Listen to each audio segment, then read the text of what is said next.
Yeah, no real surprise there. Looking through the rest of the bans, you've got Jarvan and Nasus being targeted there at Hercubot, taking it away from him. They do not want Ocelot playing Kayle either, so getting rid of that intervention, getting rid of that powerhouse in the mid lane. We know that Jim Bones playing Kennen is his sort of go-to AD carry. I managed to talk to him a little bit during the week, and he says he likes to fall back to champions like Ashe, but it doesn't really fit at the moment, doesn't have quite as much damage as they need, and it doesn't really fit his team's playstyle either. So we'd like to see, who he decides to lock in for this matchup.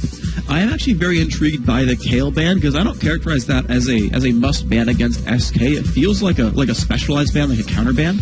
So I'm curious to see what Giants actually run in their composition because of that. Well, one of the things that Kayle does counter really incredibly well is those burst comps, people who go down very, very quickly. So if Giants wanted to run somebody like a Zed or get somebody bursty like Lux, who is still currently available, obviously removing Kayle from that will obviously give them the ability to do so. They did, however, leave both Shen and Thresh available. That means Nif is going to be on, I think it's the Chain Warden if I remember correctly, and Kevin will be going back to his, his top lane Shen, who he's just been so unmovable with this season.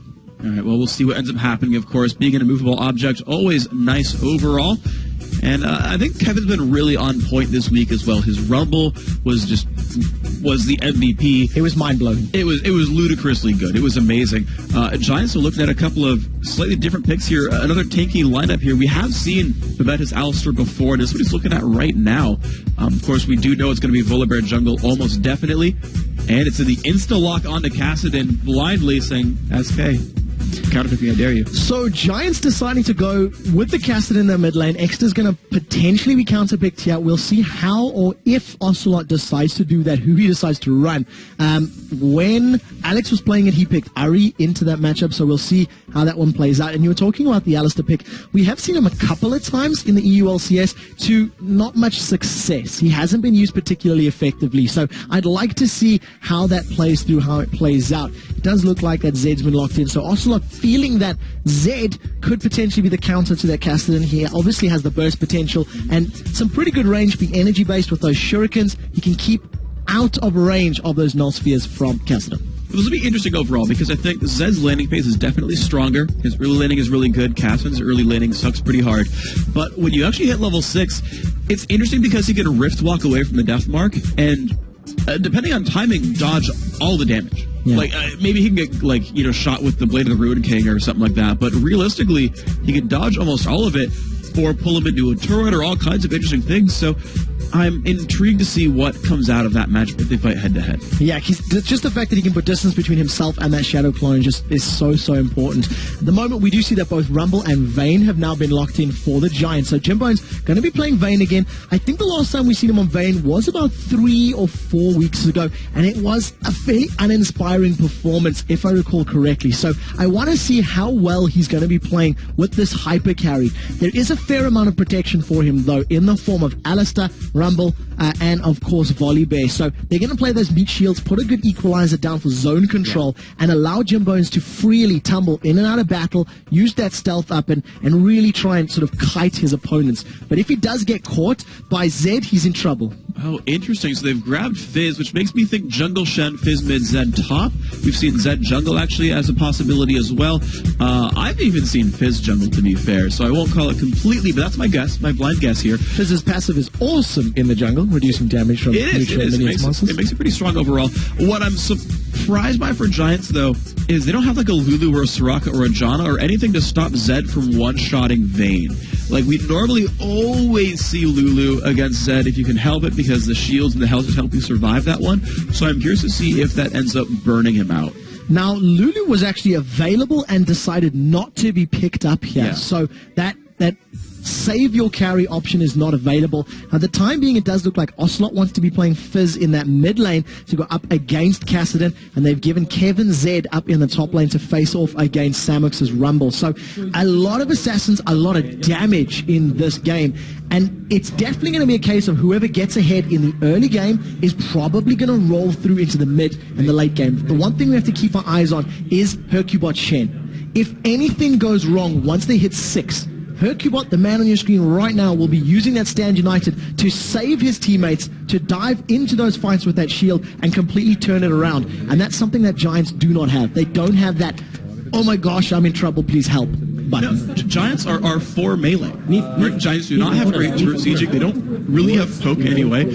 Giants are a team that have to go all in to fight. I mean, it basically looks like the comp that Gambit had against Giants, where they have to run in there, have a ranged AD carry, but everyone runs in there and gets kited around and messed with a bunch of crowd control. And now Giants are the ones full melee. SK, they've got Zed can dash around, Shen can shield someone, Ocelot can dash around on Fizz, Candy Panda on Varus has a bunch of crowd control, so does Nif on Thresh.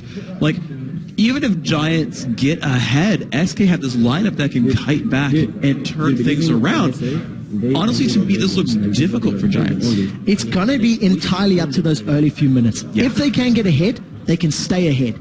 If, exactly like you said, they are unable to, pick up any sort of early advantage or pick up any sort of item or kill lead, then all the tools are there for SK to make use of, to keep them at arm's reach, to keep them away from them in these team fights. So it's going to be an exciting one. 2 ninjas on the side of SK Gaming with Zed and with Shen. That obviously means that blue buff is going to be very prioritized for Ocelot's Fizz. And if they manage to get any sort of advantage, they can actually start transferring some of the blue buffs around. Varus can do very well with it, continue spamming out those piercing arrows, keeping the hail of arrows, the rain of arrows down as well. So a lot of interesting things, but Ocelot running Barrier and Ignite on his Fizz, a mirror of yesterday's Alex performance. That is actually the general pick here for Fizz. Actually, back in Season 2, Tabs would run Ignite Heal. It was just, I already have Playful Tricks, so I can already dash around and get away from most things. All I really want are fight stats, so I can all-in you, take an extra turret shot or two, take your counterattack a little bit more, and force you away. Because Flash doesn't do a whole lot against Fizz. He's got a lot of dots, he's got a lot of chasing, so he's like, yep, I just want things that keep me in a duel doing well, and that's his game plan here. Well, we'll see how it does pan out. We are into this matchup after the small delay. You can only apologize again about once more. It is Giants in the blue corner facing off against SK Gaming in the red corner. Immediately out the gate, SK Gaming are moving with intent towards this bottom blue buff to either defend or invade. Hercubot is moving very, very quickly for the time being. I'm taking a look, still has not put any points into any of his abilities, and SK doing something a little unorthodox. They're sneaking into this bush, waiting to see if they can catch anybody out. I had a quick look. Nif has put a point into his death sentence, so that CC is available. Giants, however, sensing something's up, or maybe doing something fishy of their own, they are deciding to invade on the SK blue buff. Well, this is kind of the burden of SK. They've played so many games as a team. There's so many VODs available. They've got to do something different almost every time they look for a jungle invade. And so they've done that. They've come around the side. They've done it completely blind. And they got very good ward coverage over the bottom jungle. However, they're going to walk right into Giants. They see SK. This is very, very scary. There's full vision. Hercubot's about to face check level 1. And there we go. The silence is on. Hercubot takes a bunch of bursts. He gets taken down. First blood goes to the AD carry. Viventa running away. He's going to get taken down, though. Kevin flashes the wall. Now Esther forced to flash away as well. The damage comes out from Candy Panda. Double kill for the AD carry for SK. Now Morden running back. It's a 4-on-3. Where's it going to be? Morden still running. Chunks of health potions. Still getting chased around and only has a point in his slow. Not anything else. Ocelot misses the jump. Oh, the death sentence whiffs as well. Morden has got away from this one. Of course, SK came out 2-1 despite the first blood, and they will not find another kill here. 2-1, and take a quick look at the summoner spells that have been used there. Nif, Flash Ignite down. Candy Panda, Flash down. Ignite down on Ocelot. Flashes on everybody for SK is down. Over on the other side, Jimbo still has Flash and Barrier available, as are the flashes on Samux and Morden. So, SK get the kill advantage. It's a double kill to their AD carry, whereas first blood goes to Jimbo's Vayne. They do manage to steal the red buff away as well and get out relatively unscathed. So, overall, advantage SK. Oh, that is absolutely massive. You can see a 200 gold lead for them. Morden gets his own blue buff, and Hercubot's getting his own red right now. It's 2-1 as far as jungle camps are concerned, 2-1 as far as kills are concerned. And SK, ooh, nice dodge there by Jimbones, but you can see he's even 2-1 in lane. Yeah, 2-1 in lane. That's the story of the introduction right now. Well played by Jims to at the very least pick up that first blood in that level 1 engagement, but I think SK's meatball was a little tighter stacked, and they managed to get out very, very effectively when they were in trouble. Interestingly, neither Kevin nor Ocelot used their Fortitude elixirs, which both of them have available, so deciding not to go for that. And if you look at Hercubot, he's picked up 2 wards, and just to really get some additional vision after that early start. And there we go, Hercubot going for the fourth and final blue buff of the game. Hercubot grabbing that blue buff quite easily. The 2v2 now heads up in the bottom lane. Of course, First Blood did give Jim Bones the chance to grab up Boots of Speed as well as a couple of potions. But of course, 3 to 14 in minions, Candy Panda is much stronger here. Yeah, he's got to be so incredibly careful. A single death sentence will be the end of him, because when you combo the damage from that death sentence passive as well as a piercing arrow, the blighted quiver stacks, and the hail of arrows, it's going to be a dead Vayne. She's not a particularly tanky champion, and even with the healing that comes down from Alistair, it's not going to be a lot. SK feeling very confident. They're very, very deep behind the lines. They've got some vision. Morden and Hercubot are around, though. The death sentence lands! And it's going to be a 3-on-3 because Jim Bones are pulled in, but both junglers are nearby. Where's it going to be? Candy Panda going a little bit aggressive, but when Shen shows up, they say, nah, we can't dive back into this one. Candy Panda actually did pull turret aggro because of its red buff, but Morden is here to keep his team alive. Jim Bones is forced to try to regenerate. Actually hasn't chugged a health potion yet, which surprises me a little bit because he's low on health right now. But SK are still grouping up, pushing down onto this turret, and look how far back Jim Bones has to play because he does not want to get bursted out. His barrier is down, Flash is up. 9 CS to 28 at the moment. He just picked up his 10th one. The 3v3 is still there, and the death sentence lands into Babetta, but wisely, Nif decides to back away.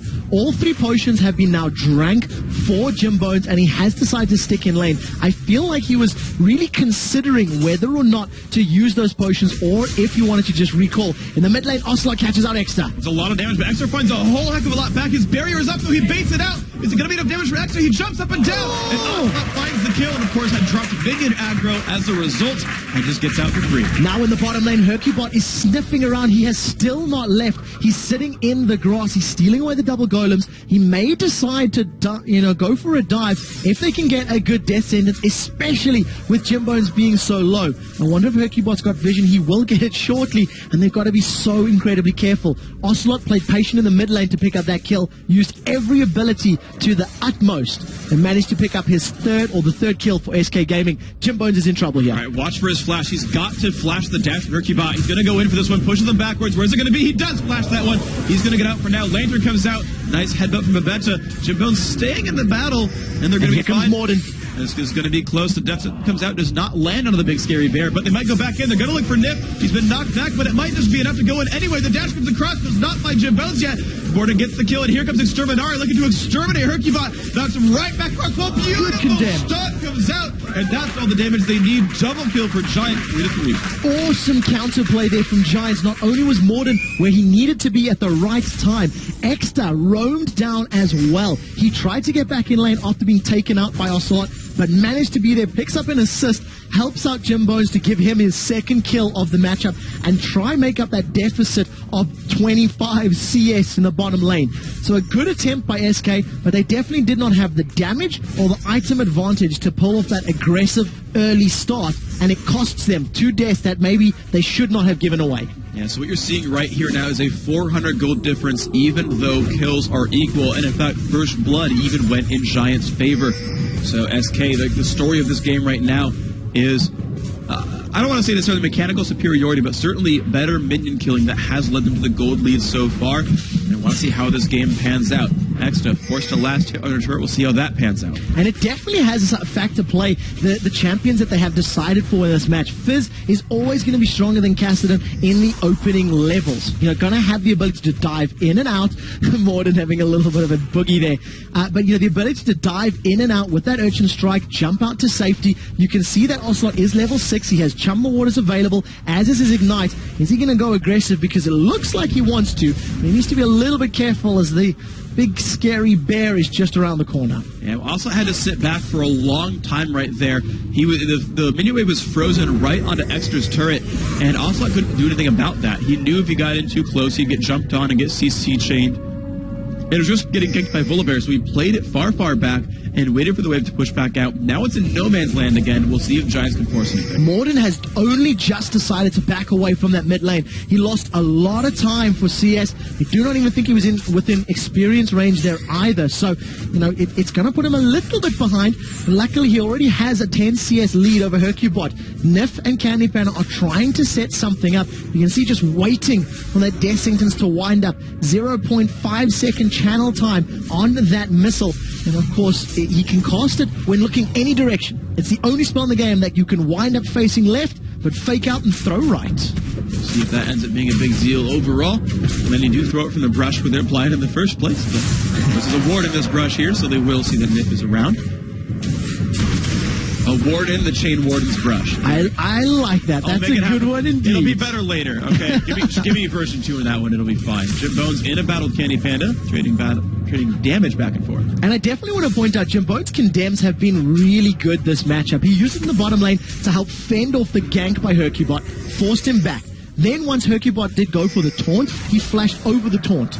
A couple of moments later, he pins Hercubot to the wall, and again in that engagement, really just getting rid of Candy Panda, saying, do not want, please get away from me, and keeping distance from his opponent. The one thing that you do have to look at, 40 CS difference right now between both of these AD carries, and it's really going to be a lot of pressure picking these CS up under the tower because he cannot afford to fall further and further behind. He is trying to sustain back up right now. He's just got that Vamp Scepter Doran's Blade plus an Alistair friend, trying to keep himself in decent shape, but you're seeing that number just really start to grow towards that one side. Hercubot, of course, uncontested in his jungle, and the gold lead now 800. It was only 200-300 before. It's getting larger and larger and larger, that lead. The only one that's really holding, well, actually mid lane are holding their own for Giants, but the top lane is also very close, 63 to 72. Samex is keeping up, though we're not watching very much. So the pace of the game has slowed down just a little bit, from that, opening craziness and aggression. Yeah. But the thing is, it can happen from anywhere because there's so much kill potential from both of these teams in every single lane. That's definitely something you have to remember.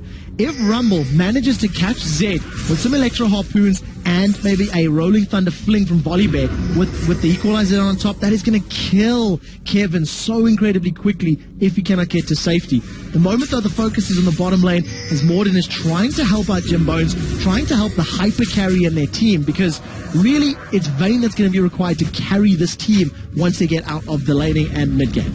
Well, we'll see what ends up happening. Morden looked for a gank there, couldn't really find it, turned right back around, though still in fog of war. Next we see him heads up against Kevin. Kevin is winning this lane by a little bit, to be fair. He's up what's going to be about 9 minions after this one. 8, I think, is the actual number. So yeah, 8 minion difference right here as they equate themselves in minion waves. But I think that's where Giants need to get some pressure. Yeah, that's so true. Interestingly about Kevin as well, he's got that cutlass already, straight out the gate, wants to work towards Blade of the Ruined King, but he's maxing both Q and E almost simultaneously. Chain lands onto Baveda, but that's mostly just to frustrate him. So Kevin Z, 3 points into his Q, 3 points into his E, after the previous game where we heard some strong words from Yamato Cannon saying, shouldn't max your Q. It's just interesting to see how the pros prefer to level the champs. Yeah, basically right now, Kevin just seems to be wave clearing and doesn't want to get into an actual battle with Samex, so that's not really happening right there. Baveda blocks the death sentence right there, goes for the headbutt, pulverize. Oh, the Condemn actually, I think, saved Nip. I think he was going to get headbutted back, so I think there's a bit of miscommunication there. Ocelot looking for a gank at the bottom lane, hops over the wall. He is behind the opposition. He's going to go right for this. Lands the shark. Babetta not in a good place. Hops the ult as well, but here comes Shed. Babetta's not in a great place. Tries to flash away. That's not going to be enough at all. And the taunt lands on a Jim Bones. Will they have the counterattack available? 2 for 0 so far. The root lands on an Extra. He's not in a good place. They're still chasing him down a little bit. Nope, double kill for Ocelot, and that's it. That was such a good chain of corruption coming out from Candy Panda. It managed to lock up Jim Bones. It even transferred over to Extra. Thanks to locking him down and putting some DPS down, it allows SK to pick up the first outer tower in the bottom lane. Now they carry on the pressure on the inner tower. Morden and Samex are doing the best they can up in that top lane, but Ocelot, exactly where he needed to be at exactly the right time. Followed up with Stand United, 2 assists, 2 towers, and the bottom lane a complete and utter victory for Candy Panda and co. Yeah, that was absolutely great for SK overall. We're now seeing Giants try to pick up the pieces of this one.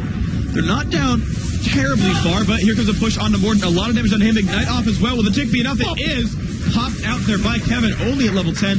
One bullet goes off, but it's not enough to kill Kevin, but he might just dash in for this one. But the flash away from Kevin keeps him alive here. And, of course, Dragon also picked up for SK Gaming. That is a massive advantage now for SK in terms of global objectives and gold. Just from the towers and the Drakes alone, you're talking around 3,000 gold. Ocelot still not had enough. He's going on Extra. Now he does get, Casson does run away from that one. However, you're seeing 93 to 81 on the scoreboard for minions. 3-0 and 2 to 0-2 and 2. So 3 kill, 2 death lead there as well. And kind of across the board, you're seeing slight to large advantages for all the SK Gaming players. This early game is definitely going their way. Yeah, there's no doubt about that. You can see Ocelot 2,000 gold in his back pocket, just going to go and start finishing up some items. I'd like to see what he does decide to purchase. He's got a lot of options available to him. We see Hercubot as well picking up those boots of mobility on Shen, so really wants to be the ganking map presence jungler right now. And you know, when your team's ahead, if you can be in the right place at the right time to either counter gank or set your team up for a successful defense, obviously you're going to hold that lead, and that's what it's all about. All right, we'll see if Giants can turn that one around themselves. The blue buff getting focused down right now. Get damage output coming from Extra. Picks that one up. 85 minions on him. Has a shiny blue buff. Hasn't actually gone tier like we've seen from a lot of the other castins so far. Is just going for the early Rod of Ages. It may hurt his late game AP.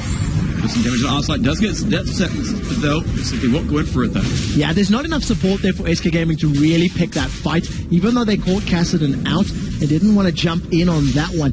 A major pickup was collected by Candy Panda in that bottom lane. Infinity Edge completed at 13.5 minutes. So no pressure, bro. That's so much damage. 3 members of SK now looking to pick a fight. And thanks to Ocelot getting 3 kills, they've caught out Extra. They're not going to go in this time. He's wave clearing with a single playful trickster. This early in the matchup with all that ability power means it's going to be very difficult to continue sieging with that very good wave clear from Fizz and, of course, from Varus once he starts defending. You just saw Candy Panda's wave clear right there, of course, doing a great job. Jimbo's trying to keep up by taking away these double golems, but you're seeing 70 to 125, that minion kill lead actually growing over time. And you see, because of that, 4,000 to 5,400. 4,400 is the gold right there. Just between the AD carries, Candy Panda is certainly a much more massive force here. Yeah, there's no doubt about that. Just that Infinity Edge in comparison to the Vamp Scepter, it's chalk and cheese. We see that Kevin has just picked himself up his Blade of the Ruined King.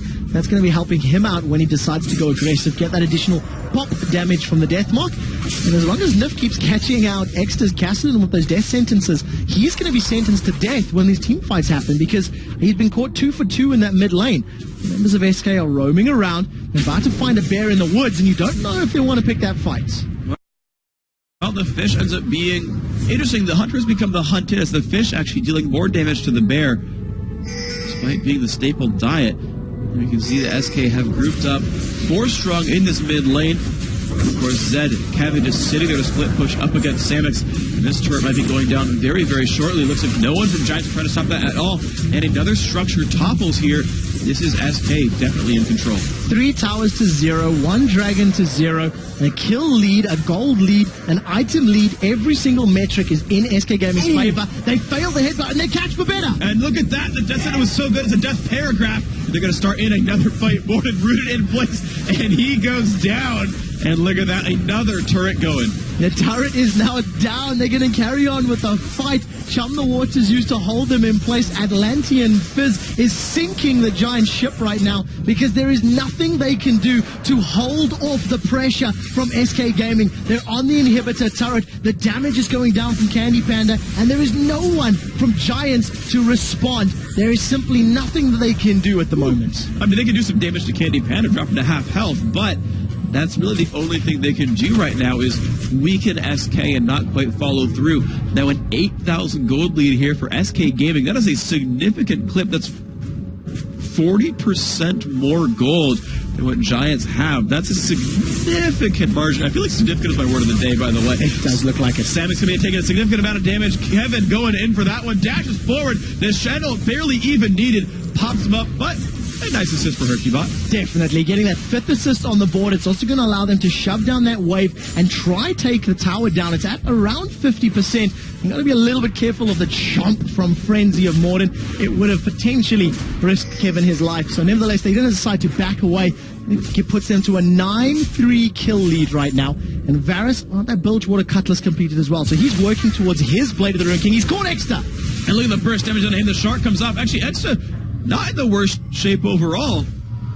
Did he rift walk the damage? I feel like he rift walked the damage from the shark. Did he rift walk the damage? We're definitely going to have to ask the analysis team to double check that one, because that left both of us speechless. That was a...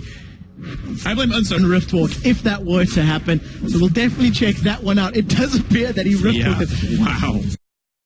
There you go, ladies and gentlemen. New one for me. I didn't even know you could do that. I didn't either, and I thought like, oh man, his reflex is so bad. The shark came out, he didn't change courses at all, and then, well, color me silly, he got that one out really successfully. However, of course, it doesn't change what's happening in this game right now, which is Exterminare being kind of 1v1 against Candy Panda, which is something I think the AD carry is going to win. Ult comes off as well. Exter, I don't think you can rip off the damage from this one. That's going to be a bit more difficult. Gets the slow. The flash comes out. He's still slowed. And the E is going to be enough. Nice pickup there by Candy Panda. Hail of Arrows too strong, allows him to pick up his 4th kill of the game. He used everything he had. Morton's picking a fight with Kevin, and I don't know if he should be doing that, but here comes Rumble. Oh, the equalizer a little bit off, though. Doesn't even land much of a slow, and Kevin gets away. Of course, the haste he gets from Blade of the Ruined King also helping him out quite a bit. Of course, with all those resources to the top lane with Extra dead, you know there's only 2 members at most who can answer this dragon, and they won't even try. SK Gaming gets another neutral objective. Very well played again from SK Gaming. They had map presence, they had map awareness. Kevin drew some numbers, and it allowed them to safely and securely pick up their 2nd dragon of the game, extending that gold lead to almost 10,000 gold.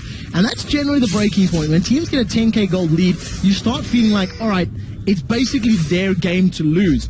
And when you think about the damage and the power that Ocelot's Fizz has right now, with Chum the Waters being a little bit over 1 minute between each individual cast, anytime they want to go aggressive with Earth or with the Shark, as it were, in this battle, in this game, it's so much damage, so much CC, and you either run away and have no presence in the fight, or you get munched and nommed and go down. And Jim Bones is toying with his life at the moment. A little bit. They did have a ward and knew that the team was off to the right-hand side.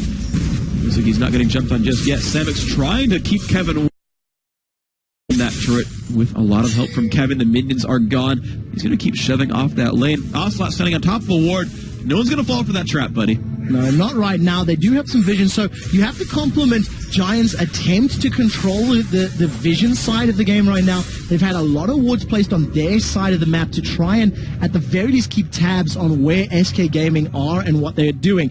But it was not really affecting the match so much because they are so incredibly far behind. SK have stacked up as 4. Stand United is available for Hercubot if they want to pick a fight. And Samix is going to be careful. They've caught Extra. And that's going to jump over to Morton as well. The ult comes off, trying to keep them off the turret. They're actually going for the fight on a Candy Panda. The ult comes off. He's trying to stay alive because of Shen.